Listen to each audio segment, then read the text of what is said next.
recording sa para kay Napanood ko na para po sa yung kay Cain at saka kay Abel. okay, very good. Kasi yun ang ating magiging topic for today, ano? Si Cain at si Abel. Yan natin si Kasaya, papasok ko na. On the way na si Kasaya. Okay, so as you can see, naka-screen niyo ako, di ba? Nakapin ako sa inyo, di ba? So in our previous lesson, we discussed that we are created in God's image, right? So the creation of man and a woman. Then, yun nga, Adan na sa Eva, nakikita niyo sa screen niyo, no? Then followed by the story where Adam and Eve had been thrown out from the garden of Eden for eating the forbidden fruit. Diba? So yung ating mga past lessons, ano, nagsimula tayo sa God's creation, tapos yun nga, hanggang sa pinalayas na Adan at sa Eva sa Eden dahil sa pagkain nila ng pinagbabawal na prutas. And today, ang i-introduce ko naman sa inyo ay ang mga anak ni Adan at Eva na sina Cain and Abel, or sa Tagalog is sina Cain at si Abel.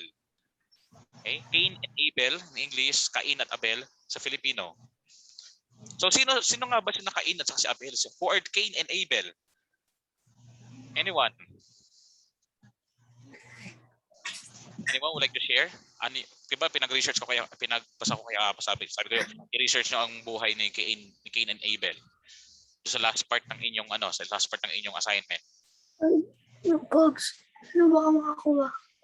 Okay, Kino, baka gusto mo i-share yung nabasa mo, yung napanood mo about Saka po, hindi ako nakapag-search ka. Ano po gagawin po sa page 49? Paano mo nasugutan, RG? Hindi, Kino, okay, start. Ano yung nalaman mo tungkol kay Cain at kay Abel? 8 po.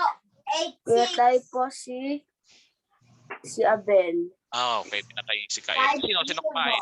Sino kumain? Sino na kumatay? po. Cain. Si Cain.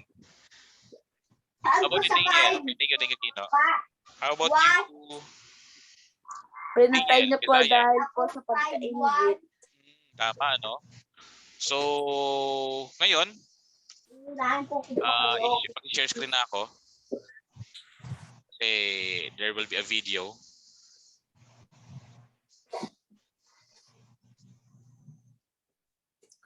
So, ito. Okay.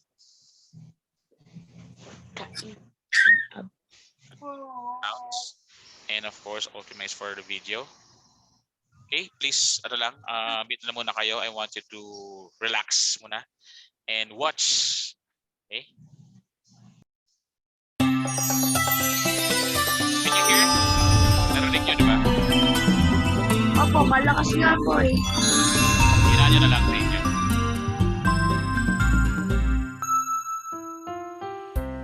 After being driven from the Garden of Eden, Adam and Eve started their tough life on the earth, tilling the soil, cultivating vegetables and fruits, keeping cattle of different types, and so on. After some time, Eve gave birth to their first child. They named him Cain. Years passed by.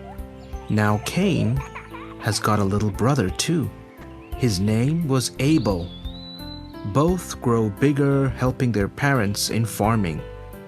Cain was more interested in tilling the soil and cultivating different types of plants, whereas Abel took interest in keeping the flocks. Abel was a very pleasant boy, showing affection even to his cattle. And you know, there was an unhealthy competition growing up in Cain's mind towards his brother, as we see nowadays in most of the families. Abel was so generous in all his deeds, showing his respect and love to God, his parents, his brother, and even to his sheep. One day, Abel came with a fat, smart goat for the offering to God. Yahweh, my Lord, please accept my small offering. Thank you so much, Lord, for blessing me with the healthy flocks I have. Everything I have is out of your mercy alone. Cain brought a basket full of vegetables and fruits to God while he was walking across his garden. The vegetables seemed not to be fresh. God received the basket and looked at it, and then at Cain. Sometimes we too do the same in our everyday life, don't we, friends? Now Yahweh was well pleased with Abel and his offerings, but towards Cain and his offerings he showed no pleasure at all. This made Cain very angry and downcast. Cain, why are you angry and downcast? If you do right, why do you not look up? But if you do well, will you not be accepted? And if you do not do well, sin is lurking at the door. Its desire is for you, but you must control it.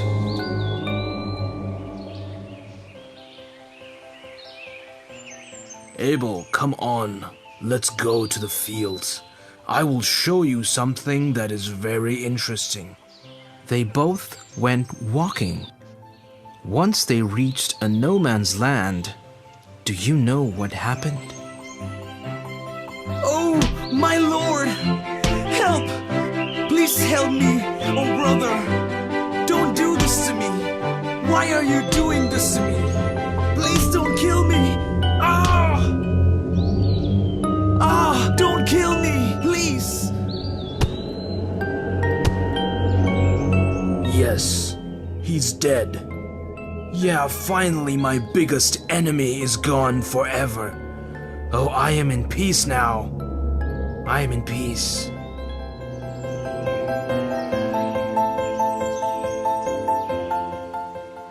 Cain, stop there. Where is your brother Abel? I don't know. How do I know? Am I my brother's keeper? What have you done? I know everything. Your brother's blood cries out to me. And now you are cursed from the ground, which has opened its mouth to receive your brother's blood from your hand. When you till the ground, it will no longer yield to you its strength. You will be a refugee and a wanderer on this earth. No, no, my lord. Don't punish me like this. I know what I did was wrong. Today you have driven me away from the soil, and I shall be hidden from your face. I shall be a fugitive and a wanderer on the earth, and anyone who meets me may kill me. Lord, have mercy on me, please. Well, at least you have agreed that you are guilty. But sorry, I can do only this much for you. Whoever kills you, they will suffer vengeance 7 times of it. Yahweh put a mark on Cain so that no one who came upon him would kill him. Then Cain went away from the presence of the Lord and settled in the land of Nod, east of Eden. This is the story of Cain and Abel, and there began the first crime on earth. And you know, friends, it's happening every day, every minute, again and again around us. We are all the children of the great Almighty. If so, can't we bother a bit about our siblings too?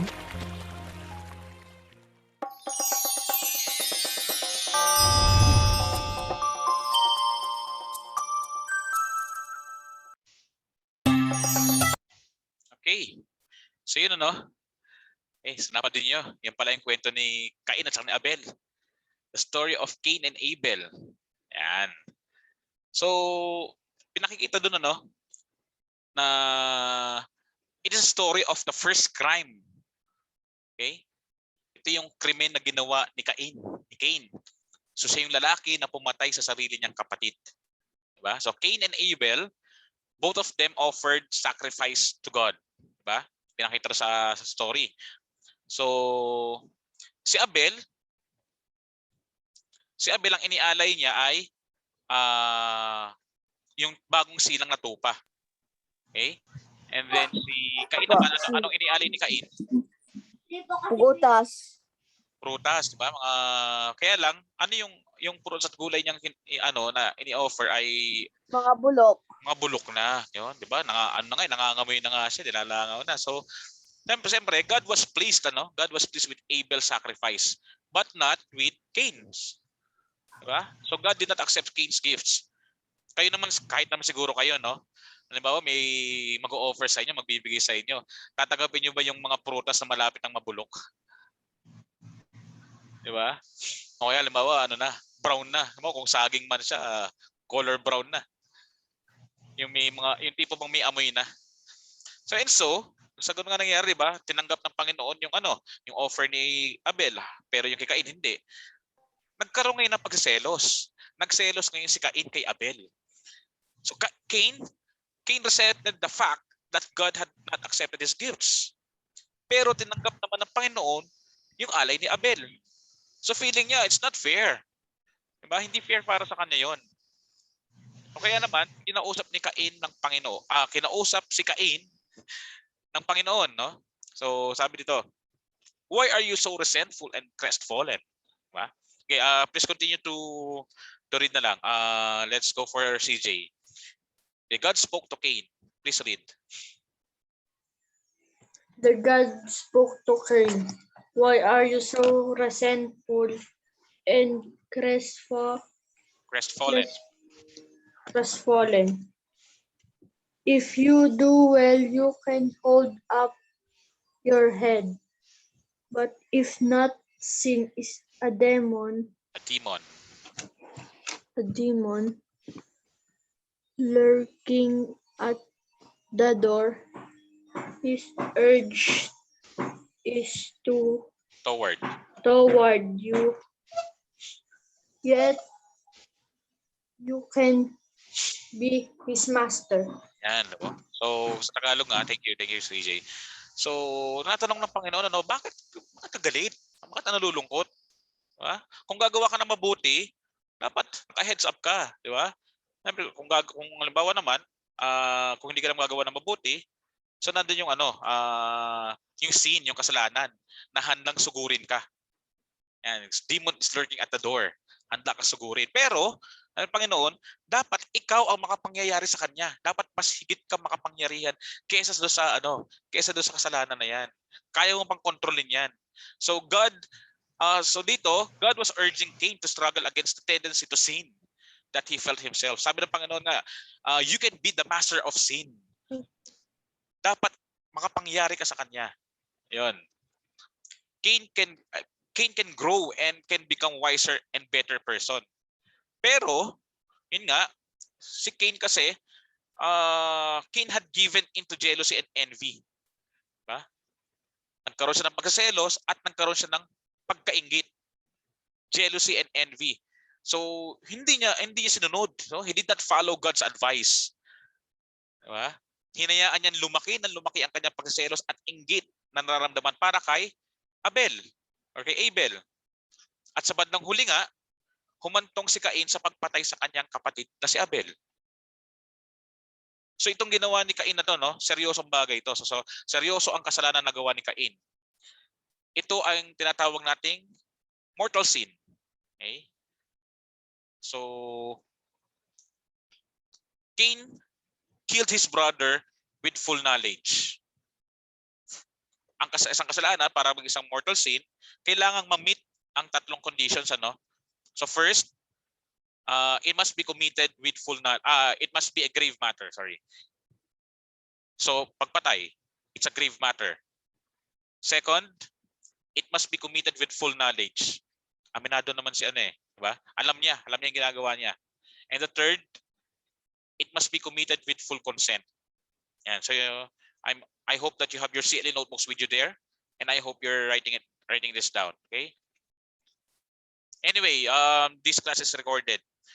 Pwede nyong mapanood uli ito. Pwede nyong isulat sa CLE notebook nyo kasi right after the semester, all of us teachers will be collecting your notebooks and we will see if you're writing this down. Kung nasusunod kayo sa notebooks ninyo. So yun, no? So ito yung three conditions that must be met para maging mortal sin ang isang kasalanan. While on the other hand, yung pinag-usapan mo is mortal sin, ano? While on the other hand, venial sin, okay, venial sin allows charity to subsist even though it offends and wounds. Okay, so the unkind actions of Sir Cain. Yman, pa-accept daw po si Daniel. Nawala daw po siya.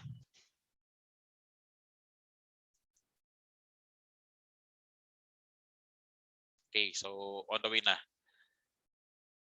So yung unkind actions of Cain were deliberate acts. Deliberate acts. So Cain was responsible for them and he knew he was with. Alam niya yung mga ginagawa niya. Okay, the story of Cain and Abel helps us to understand sin. Okay? Yung tulungan tayo para maunawaan kung ano ba yung kasalanan. Okay, first of all, yung story of Cain, it tells us that there is such a thing as sin. Merong tinatawag talagang kasalanan. Okay? Okay, sorry about this one. Hindi ko na-edit. Okay, so yun ang una, no? It tells us that there is such a thing as sin. Okay?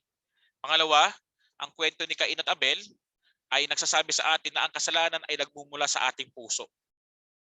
Okay? Ang kasalanan comes from our heart. Paano?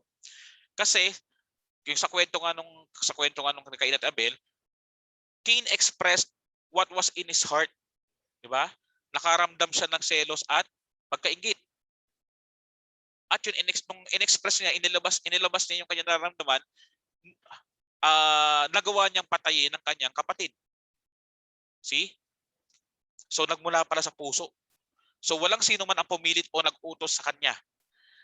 He made a free decision to kill. Okay? So yun ang una. Ayun yung pangalawa. Una, there's a thing such as sin. Pangalawa, yung ating kasalanan came from our hearts. Pangatlo, we see that sin is not merely breaking of a law. Okay? Sin is not only breaking the law, but it is breaking of a relationship. Our relationship, the relationship with God and others and self. Kung papasin nyo, nung inadmit na ni di ba, inamin naman ni Cain yung kasalanan niya, na pinatay nga niya pinatay nga si Abel, di ba humiwalay na siya, nagpakalayo-layo siya. Kasi yung relationship niya kay God nag-break na rin. So bukod sa break na yung law, nag-break na yung kanyang relationship with God. Nawala na nga rin yung relationship sa family niya kasi nagpakalayo-layo na siya. Di ba? So yun yung pangatlo. Yung pangatlo ay yung relationship natin with God ay nagbe-break din. So that's the third lesson. And the fourth one, the story helps us that certain sins are more serious than others. So natutunan natin dito yung mortal sin and venial sin. So some sins just put a stain in a relationship of love. Yun nga, ang tawag doon ay venial sins. Venial sins. But some sins are so serious na sumisira sa relasyon ng tao at sa Diyos. So these sins destroy our love for others and for God. At ang tawag dito ay mortal sins. Mortal sins ay nakakasira ng relasyon. Okay? Any questions? None. Sure, ah? Anyway, I'll be uploading this one. I'll be uploading this video para meron kayong ma-review. Okay, so sa pagtatapos ng ating lesson, iiwan ko sa inyo yung talata na ito, this passage. Please read. I would like to si Sophia. No, sige, si Sophia, go ahead. You shall love your neighbors as yourself. If you go fighting and tearing up one another to pieces, take care. You will end up in mutual destruction. Ayun, you will end up in mutual destruction. No, di ba, sabi ko kanina, yung relasyon natin sa iba, pagiging sa Diyos, madi-destroy. It will break up. So, yun. So, pwede niya mabasa sa Galatians chapter 5 or Galatians chapter 5 verse chapter 5 verse 14 to 15. Okay? So yun ano, that's ends of our lesson for CLE. This time gusto kong i-take yung chance na to para kayo ay